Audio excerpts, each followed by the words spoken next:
Friends, अगर आप कोई प्रॉपर्टी खरीद रहे हैं तो वहाँ पे आपको 4 डॉक्यूमेंट्स ये चेक कर लेने चाहिए, उनका वेरिफिकेशन कर लेना चाहिए, वरना आपके खिलाफ नोटिस आ जाएगा और जो भी आपका मकान है उसे ध्वस्त कर दिया जाएगा या सरकार इलीगल मानेगी, कभी ना कभी उसे तोड़ दिया जाएगा। अब ऐसे मैटर हमारे सामने कई आ रहे हैं। चलिए मैं आपको बताऊँगा कि कौन-कौन सी देखिए धोखाधड़ी हो रही है, क्या-क्या गलतियाँ कर रहे हैं लोग और कैसे उनसे बचें, क्या-क्या वेरिफिकेशंस करें, ठीक है? और एक चीज़ साथियों और, अगर आप लीगल कंसल्टेशन करना चाह रहे हैं, किसी भी मैटर में कानूनी सलाह लेना चाह रहे हैं विशेषज्ञ द्वारा, तो कॉन्टैक्ट नंबर वीडियो की डिस्क्रिप्शन में मिल जाएगा। या आप कोई ज़मीन खरीद रहे हैं, कोई घर खरीद रहे हैं, डॉक्यूमेंट्स वेरिफिकेशन करवाना चाह रहे हैं कि ज़मीन सही है कि नहीं, ट्रिबल रजिस्ट्री, अंश यदि विक्रय तो नहीं है, कोई विवाद तो नहीं, तो वो भी आप करवा सकते हैं, ठीक है?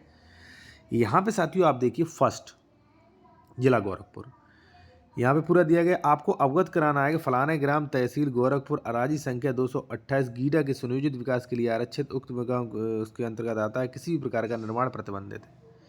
अब ऐसी ज़मीन पर अगर आपने घर खरीद लिया, घर बना हुआ है, फ्लैट बना हुआ है साथियों, तो वो अवैध है, कभी ना कभी उस पे बुलडोज़र चलेगा। मकान निर्माण हो चुका है तो इसका मतलब ये नहीं है कि वो सही है। अब इसी प्रकार से देखिए, एक बने बनाए निर्माण पर एक नोटिस आता है, ये नीचे वाला नोटिस देखिए, ठीक है? कई लोग हमसे फ़ोन कर रहे हैं कि सर ये बना बनाया फ्लैट खरीदा हुआ है, कहीं मकान खरीदा था, अब हमें दिक्कतें आ रही हैं। और आपने देखा होगा लखनऊ में कई फ्लैट्स तोड़ दिए गए थे। क्यों? क्योंकि वो इल्लीगल जगह में बने थे।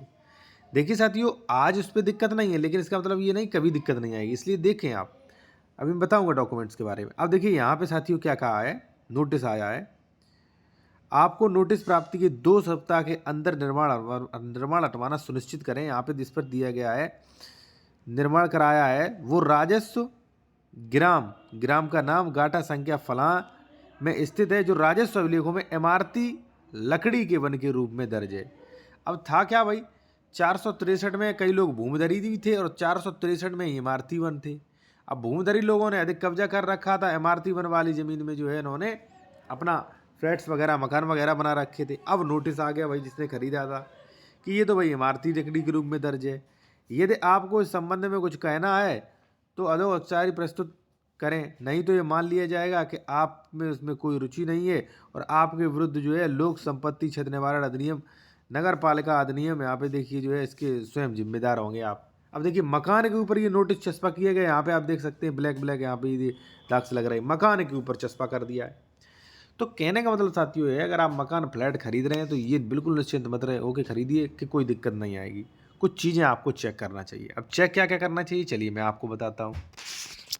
सबसे पहले साथियों आपको देखिए साथियों, सबसे पहले तो आपको उसका भूमि अधिकार अभिलेख तो देखना ही देखना है। देखिए, चाहे किसी बिल्डर ने खरीदा हो, लेआउट पास कराया हो या कोई भी हो, तो ज़मीन साथियों सबसे पहले तो रेवेन्यू की ही होती है और रेवेन्यू ही हैंड ओवर करता है अन्य किसी विभाग को या अन्य किसी को।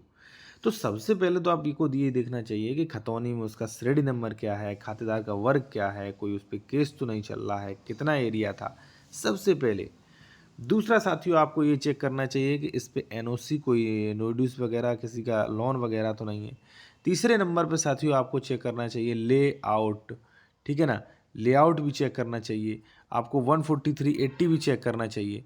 अगर ये चीज़ें आप नहीं चेक करते तो भविष्य में आपको निश्चित ही समस्या आएगी। आपको देखना चाहिए इस पे कोई केस या कोई भी मान लीजिए विवाद पेंडिंग में तो नहीं है। ये सारी चीज़ें आपको पता करनी चाहिए और आपको ये भी पता करना चाहिए कि ये जिस घाटे में, जैसे मान लीजिए 839 में हमको रजिस्ट्री हो रही, तो ये निर्माण वगैरह जो है वो 839 में ही है कि नहीं है। कई चीज़ें आपको समझ लेनी चाहिए, ठीक है? और अगर आप चाहें तो लीगल कंसल्टेशन या डॉक्यूमेंट्स चेक करवाने के लिए हमारा कॉन्टैक्ट नंबर आपको वीडियो की डिस्क्रिप्शन में भी मिल जाएगा, ठीक है? इसलिए आप प्लॉट खरीद रहे हैं, मकान खरीद रहे हैं, फ्लैट खरीद रहे हैं, इस सारी चीज़ों की आपको सावधानी होनी चाहिए साथियों, ठीक है?